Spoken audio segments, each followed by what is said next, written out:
¿Y hay veces que ha tocado no comer? Sí, muchas veces. Te está pidiendo tu hijo un pedazo de pan y no lo tenés. Es re feo porque a veces los niños son chiquitos y no tienen para comer tampoco. Del otro lado hay gente que no puede creer que hay gente que no come, que hay días que no comen. Es que pasa eso, está pasando.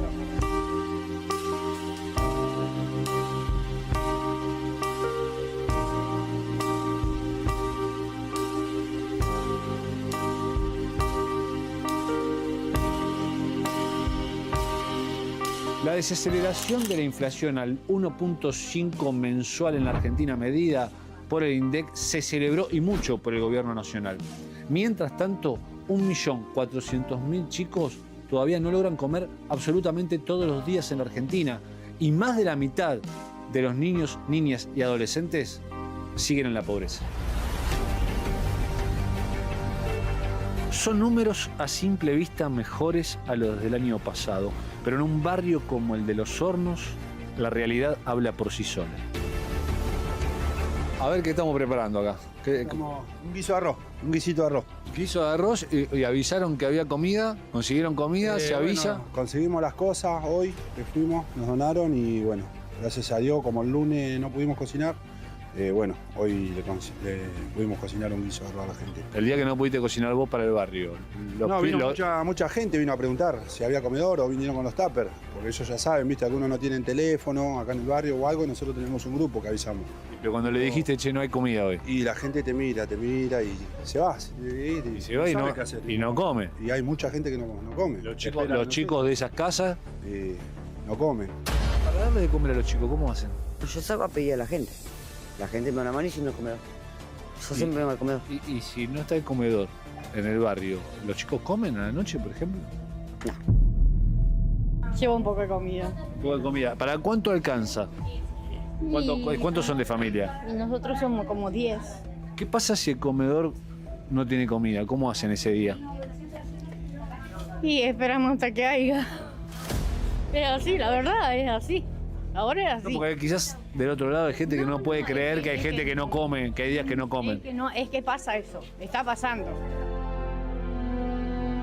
Están celebrando que hay una reducción de la inflación y que supuestamente esos números hacen que haya menos chicos pobres, menos chicos indigentes. ¿En el barrio se nota eso? No. Hay cada vez más, es peor todavía. Para mí es peor. Las otras veces que vinimos había la mitad de los tuppers que hay ahora. No, y ahora estamos haciendo cerca de 70 tuppers más o menos. A veces 65. Sí, le dan de comer a 70 familias. No, sí, la verdad que sí. La verdad que a eso, cada vez se suma más gente, ¿vio? Y bueno, damos hasta donde alcance encima de ellos. Es decir, solo un comedor que ha duplicado la cantidad de recipientes para llenar para toda esta gente que viene a buscar el alimento y también, ¿por qué no?, cuando hay donación de ropas, también a buscar ropas de abrigo para estos tiempos tan difíciles, ¿no?, que son tan fríos. ¿Qué encontraste? A ver, ¿qué te gustó? Un saquito por el frío.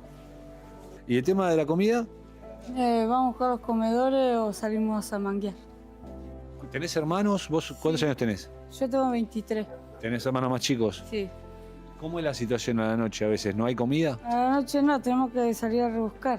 Vamos a ver si la gente nos da algo para comer a la noche antes que se haga más tarde. Claro. ¿Y hay veces que ha tocado no comer? Sí, muchas veces. ¿Cómo se siente eso, no? De tener hambre y tener el plato vacío. Sí, es feo porque mis hermanitos a veces no tienen para comer y nosotros tenemos que salir. Los expertos coinciden en que la indigencia infantil, en la que 1,5 millones de chicos están atrapados, solidifica la estructura de la pobreza en todas sus dimensiones. Lo que los números no muestran son los efectos psicológicos en esos chicos y en sus familias. La última vez que te vi, hace un tiempito, te había preguntado qué habías comido ayer a la noche y me dijiste que no habías comido nada. ¿Te acordás? Sí. Escúchame, a vos, le estábamos preguntando a los chicos, ¿a vos te tocó alguna vez tener que ir a dormir sin comer? Sí. ¿Y te acordás cuándo fue la última vez que tuviste que ir a dormir sin poder comer? Antes de ayer. Ni siquiera un mate cocido, un té, un pan. Ayer a la noche, ¿qué comiste? No puedo decir. ¿Vienen habitualmente acá al comedor a Sí. panza llena? Sí. ¿Tocó alguna vez a la noche irse a dormir sin comer? Sí. ¿Cómo es eso? Contanos a los que no sabemos o a los que nos pasamos por eso. Es re feo porque a veces los nenes son chiquitos y no tienen para comer tampoco.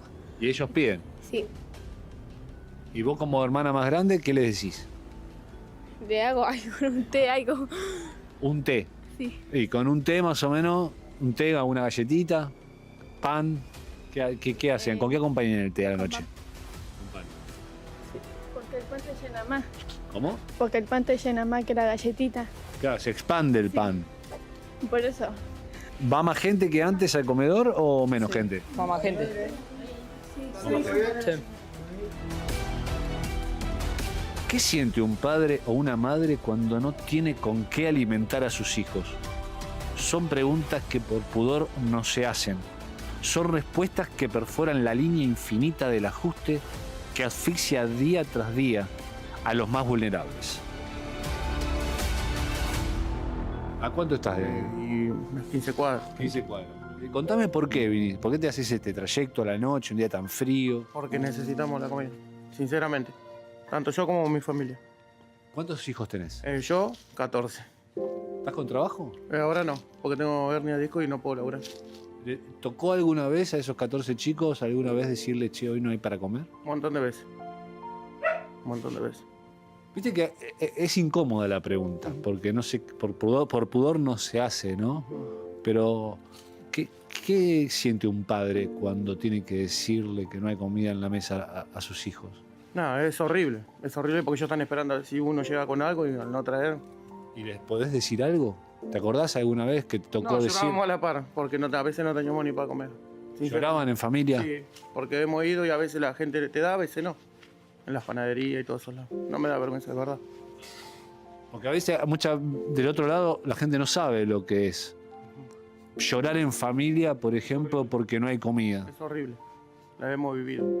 Es horrible porque sabes que uno grande por ahí. ¿Qué les decís? Y lamentablemente tengo que decir la verdad que no tengo. ¿Y los chicos se entienden? Sí, pero a veces puedo escuchar a tu hijo que te dice, tengo hambre, mami, es feo. No le voy a mentir, es horrible escuchar a tu hijo que te diga, tengo hambre y no tenés para darle un pedazo de pan. ¿Te desespera? ¿Cuál es la Claro. sensación? Te agarra una desesperación, corte, te está pidiendo tu hijo un pedazo de pan y no lo tenés. Es horrible. ¿Vos tenés también un comedor cada vez más gente? No, mi hijo se referente, sí. Cada vez más gente. Acá son toda zona carenciada, ¿viste? Claro. Zona de cooperativistas, changarines, los que andan con el tema de los carritos, recicladores, todo eso, ¿viste? Y cada vez más. ¿Qué pasa a ustedes que ayudan al barrio y todo cuando se enteran que hay chicos que a la noche no comen? Y te da mucha bronca, mucha pena, mucha impotencia. Nosotros no conseguimos mercadería, a ellos también les pasa lo mismo. No les llega la mercadería para poder entregar. Sí, nosotros antes lo hacíamos acá en la esquina, te lo puede decir todo el mundo, hace 5 años lo hacemos. Y sacábamos plata de acá para comprar la harina, los condimentos, un poco de papa. Ahora no se puede. Desde que asumió el gobierno nacional dejó de entregar alimentos a comedores como este y reforzó el monto de la tarjeta alimentar que cobran quienes reciben la asignación universal por hijo. Los montos acaban de incrementarse y, por supuesto, no alcanzan. Por ejemplo, una familia con un hijo recibe una tarjeta alimentar con 52.250 pesos. Una familia con 2 hijos con 81.936. Y con 3 hijos recibe 108.062 pesos. Salvo la AUH y la insuficiente tarjeta alimentar, no existe ningún programa del gobierno nacional para modificar la deriva de las vidas de los más necesitados. ¿Sigue viéndose en el barrio chicos que están revolviendo de la basura? Eso siempre. Hay chicos que salen con su carro a cirugiar, con su... Estoy hablando de, cuando hablas chicos, ¿son menores de edad? Sí, hay muchos menores de edad. Que ya salen con el carro. Que ya salen con el carrito, los ve por acá. A ver, vos también salís, le preguntaba recién a Tato que había muchos chicos que salían a buscar de alguna manera para comer. Vos salís con el carrito, ¿qué es lo que buscas? Cartón, fierro, latita. ¿Y con quién salís? ¿Qué salís? ¿Con un grupo de chicos? ¿Sola? Sí. ¿Y no te da miedo? No. Silvia, vamos 45 minutos, pero todavía quedan todos estos. Sí. Los van a venir a buscar, imagino. Sí, ya ahora enseguida ya vienen ¿Te todos. sobra alguno alguna vez? No, al contrario, falta comida. Acá en Los Hornos son cada vez más los chicos pobres. Por eso muchas veces los números no coinciden con la realidad. La realidad te la mostramos nosotros.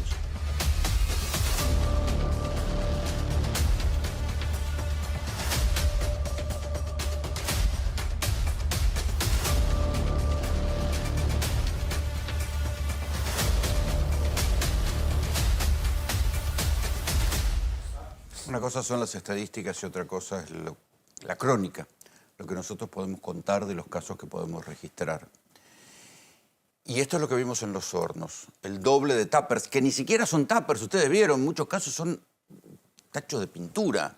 O sea, ni siquiera consiguen la guita para tener un tupper y terminan juntando la comida para comer en un tacho de pintura. Algunos testimonios que se desprenden de la nota. Cuando no hay comida se llora en familia. Cuando no le puedo dar de comer a mis pibes se llora en familia. Imagínense esa situación.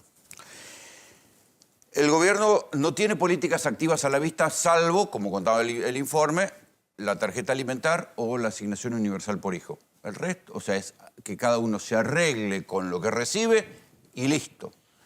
Son los intendentes, y la provincia de Buenos Aires en este caso, pero las otras provincias, las que todavía conservan algún grado de reparto de alimentos. Los intendentes del conurbano, muchos de ellos peronistas, te dicen, mirá, nosotros estamos repartiendo la comida que dejó de repartir el Estado Nacional. Y le preguntás por qué, si eran programas nacionales. Y dicen, bueno, porque si no nos hacemos cargo nosotros, la gente viene a patearnos la puerta a nosotros porque son el primer mostrador del Estado. No distinguen entre Estado nacional, municipal, color político. La necesidad hace que le vayan a patear la puerta a los intendentes que son el primer mostrador. No van a venir acá a patearle la puerta a la Casa de Gobierno o al Ministerio de Desarrollo. Van a ir al intendente, que es lo que tienen más cerca. Y cuando uno ve la estadística, dice, bueno, la estadística de la pobreza bajó. Sí, efectivamente, bajó. Algunos, el propio Observatorio de la Deuda Social de la UCA dice, bueno, la estadística de la pobreza y de la desnutrición infantil teóricamente bajó, pero cuando uno se topa con estas realidades, lo que ve es que nada o sea, nada está mejorando en el corto plazo. ¿Me explicás por qué, Hernán? Bueno, a ver, los datos oficiales dan cuenta... Ahí está, mirá. De una reducción, ahí tenés, de la pobreza infantil del 67 al 52. Claro, estás comparando primer semestre contra el segundo semestre. Si voy hacia el 2023, porque el primer semestre está muy influenciado por el impacto de la devaluación, ¿te acordás de finales del 23? En realidad hizo como una especie de B invertida, de B corta invertida, ¿no? Estaba arriba 55-56%, subió a 67%, bajó a 52%. El dato de todas formas, Rolo, es que vos tenés más del 50% de los pibes pobres. Sí, y esto no registra estos 6 meses que ya pasaron. No registra estos 6 meses. Recién veíamos lo que hace la tarea que hace un comedor. No lo incluye, obviamente, en esa medición. Pero un montón de gente que tal vez está un poquitito por encima de la línea de pobreza, cobra 360.000 pesos individual u 805.000, supongamos un poquito más, si son tres personas, termina comiendo allí. Con lo cual, de nuevo, ¿es representativo ese dato concreto numérico? Bueno, 1,4 millones de chicos comen una vez al día. Recién lo veíamos entrevistando a Pablo a alguno de los chicos y le preguntaba, ¿comiste a la noche? Y el chico ni siquiera le contestaba. Y lo que comen en ese día, seguramente de baja calidad nutricional. Tengo aquí 2 nutricionistas. Aprovecho ahora, te saco del Garrahan, pero también te quiero preguntar, cuando los pibes que llegan al Garrahan reflejan esto que nosotros estamos viendo, de comer una vez al día, de comer lo que hay y lo que se puede. Sí, claro, porque el problema de la inseguridad alimentaria y el poco acceso a los alimentos que tienen las familias se refleja en que los niños luego no pueden ir al colegio, no van a los controles médicos, no van al odontólogo, o sea, hay una serie de cosas que dejan de hacer las familias que tiene que ver con... Claro, si no pueden comer, ¿cómo van a ir a un control médico? Y entonces, cuando hay enfermedades de alta complejidad que las familias tienen que afrontar, se complica mucho más. Entonces, por ahí nos pasa... ¿Un pibe malnutrido está más expuesto a enfermedades de alta complejidad? Sí, claro. empeora la condición. O sea, los niños vienen empeorados en su salud porque siempre la desnutrición, la mala alimentación hace que el problema de salud empeore. Esto es importante también porque lo que hace cuando un niño en una familia se enferma, desequilibra el presupuesto del resto de la familia. Entonces nos ha pasado en alguna consulta que la mamá dice, le estoy dando a él o a ella aparte y los otros hermanitos por ahí no comen. Come el que se enfermó porque uno le da una indicación particular y eso es tristísimo. Desgarrador. Es desgarrador. Entonces, cuando uno se mete en la heladera, en la cocina de una familia, vos te das cuenta que es muy difícil ejercer nuestra profesión. Te debe pasar, Ana, porque cuando no hay acceso a los alimentos es muy difícil cumplir una recomendación nutricional. Le quiero preguntar a Ana Cáceres, que es presidenta de la Fundación Argentina de Graduados en Nutrición. Se habla mucho sobre el pasivo o las consecuencias que va a generar a largo plazo estos momentos de mala nutrición o de pibes que comen mal. ¿Qué hay de estudiado? ¿Qué se sabe? ¿Qué se puede esperar? En Argentina el hambre y la falta de alimentos está vinculada con la malnutrición por exceso. Nosotros vemos niños que pasan hambre y que presentan obesidad. Y además de obesidad presentan deficiencia de vitaminas y minerales, de micronutrientes, como por ejemplo anemia. Así que las consecuencias de esto se van a ver a largo plazo con el aumento de enfermedades. ¿Esos pibes pueden estudiar? Esos pibes intentan estudiar, pero cada vez se les dificulta más. Hay un imaginario social en donde nosotros asociamos el hambre a la delgadez y en Argentina es mucho más complejo el hambre.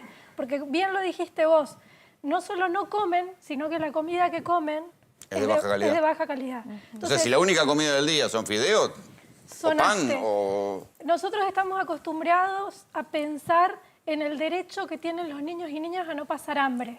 Pero en realidad tenemos que pensar en el derecho a una alimentación saludable. Un derecho que está plasmado en nuestra Constitución Nacional. ¿Y en los comedores escolares se los alimenta bien? Porque alguno de esos pibes va a comer en una escuela. Qué hermoso tema introdujiste, porque en Argentina nosotros tenemos una ley de promoción de la alimentación saludable que tiene un capítulo grandioso que intenta transformar los entornos escolares en entornos para que saludables. una comida sea buena. Para que una comida sea buena. Sin embargo, algo que no se habla muy frecuentemente es que el 26 de diciembre del 2024 el gobierno dictó 2 disposiciones que debilitan la ley de promoción de la alimentación saludable. ¿Cómo? El gobierno nacional, ¿Cómo? porque supuestamente... ¿Quién quiere en contra de la alimentación saludable? ¿Qué, de izquierda? La alimentación en las escuelas depende de las provincias, como todo el aparato educativo. Bueno, hay una ley muy completa que ustedes capaz la conocen en su capítulo más visible, que es el etiquetado frontal de alimentos, pero esa ley tiene el capítulo del etiquetado, el capítulo de los entornos escolares y el capítulo de la publicidad, promoción y patrocinio, que son determinantes claros para desarrollar una alimentación saludable. Esa ley fue una lucha enorme de las organizaciones de la sociedad civil para tenerla y para que se empiece a implementar gradualmente, porque como bien decís, Javier, se necesita el apoyo y el acompañamiento de cada una de las provincias, sobre todo en el plano de alimentación escolar, sobre todo en lo que tiene que ver con la fiscalización y control. Sin embargo, pasaron desapercibidas un 26 de diciembre entre el pan dulce y abriendo los regalos navideños. Se dictaron 2 disposiciones que retroceden a favor de la industria de alimentos ultraprocesados y en contra de la nutrición principalmente de niños y niñas. ¿Y qué dicen esas? Esas disposiciones flexibilizan la utilización de sellos. El etiquetado frontal, así como lo vemos, intenta identificar claramente y fácilmente cuáles son los alimentos nocivos, que contienen nutrientes críticos en exceso.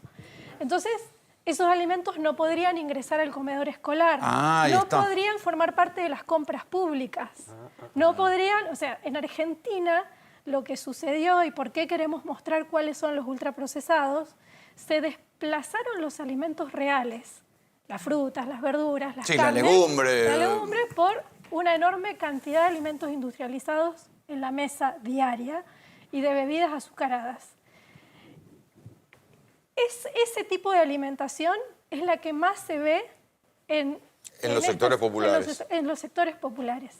Hay una encuesta, la encuesta nacional la encuesta mundial de salud escolar, no me quiero equivocar, del 2018, que te muestra que un adolescente de clase social baja, pobre, tiene 58% más probabilidad de padecer obesidad que su par adolescente. Bueno, eso también se ve en Estados Unidos, donde ve los sectores pobres engordados por una alimentación de ultraprocesados. Sí, y en Argentina... Que es más barata también. Es más barata. Y el acceso a lo orgánico saludable es mucho más caro. Por supuesto, pero no hace falta llegar al orgánico, ojalá. Sí. Pero nosotros vemos en el informe de UNICEF del año pasado, que ustedes lo recordarán, que se condice fuertemente con el estudio, en donde habla que 1,5 millones de niños y niñas dejaron de comer una comida, que el 52% de los hogares dejaron de comprar alimentos, ese informe que fue para mí en su momento escandaloso,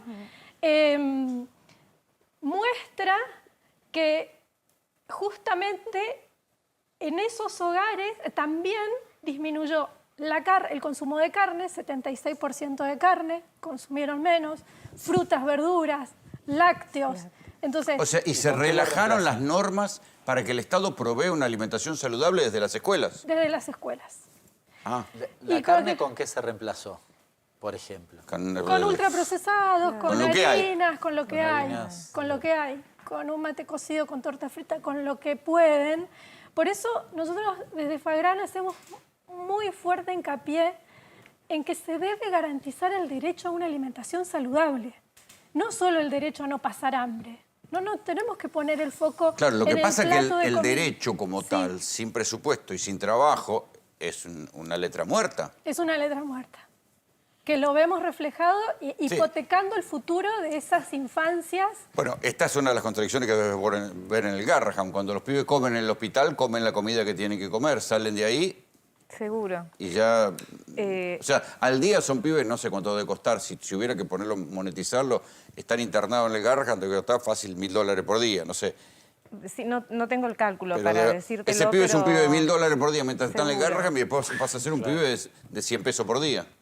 Es muy difícil, sí, adecuar, ¿no? La alimentación de un niño que está en el hospital o que requiere... El otro día nos pasó un niño que estaba en situación de calle y que se iba con una alimentación por sonda por un problema de salud situación de complejo. calle. Y era imposible garantizarlo en la situación, entonces ahí es donde interviene... Es imposible. No, bueno, pero... ¿Pero quién esas son interviene las- si no hay Estado para intervenir? Y bueno, ahí ese es el problema con este gobierno. ¿Es a la ciudad? Sí, pero el problema es el abandono, porque, digamos, en Argentina hay pobreza desde hace mucho tiempo. Estructural, desde hace mucho tiempo, pero había ciertos programas que tienden a garantizar algunos de Sí, estos las derechos. situaciones extremas. Por una cuestión de humanitaria, digo. Sí, y además para prevenir, por ejemplo, la desnutrición infantil o garantizar la sobrevida de niños al nacer. Entonces estaba el programa de los 1000 días. El recorte de los presupuestos para esos programas hacen que directamente en este momento las situaciones son extremas, porque 50% se redujo, por ejemplo, el programa de 1000 días que garantizaba la salud materno-infantil durante un momento clave para la vida de la mamá y del niño. Y lo recorta 50% sin tomar ninguna medida que reemplace ese recorte. Entonces, eso lo va a pagar la población. Por eso es criminal este gobierno. Hay que decir que el gobierno de Javier Milei va a quedar en la historia como un gobierno criminal y alguna vez va a tener que pagar las muertes del programa económico que está implementando, porque abandona, recorta programas que cuidan sobre todo a las infancias. El otro día en una entrevista, Santiago Morales, el sociólogo, decía, pareciera que odia a las infancias el presidente Milei y no se hace cargo de lo que está abandonando, le suelta la mano al Garrahan, que atiende el 40% de los niños que tienen cáncer, y nosotros salimos, el equipo de salud, desesperadamente a pedir, por favor, protejan esto. Salen las familias, el apoyo social es inmenso. Y los siguen maltratando, Y vos le diciendo, escuchás al bueno, presidente diciendo que lloran. que estamos mintiendo, pero no sé hasta dónde puede mantener la mentira, la crueldad y el abandono de derechos humanos que son elementales, y me parece que va a llegar un momento en donde, o sea, estamos llegando a los niveles de pobreza infantil del 2001. Entonces, por eso es muy importante que la población que lo está haciendo, y es muy importante, quiero felicitarlos por el informe, porque esto es lo que nosotros decimos. Nosotros estamos en una lucha colectiva en el hospital.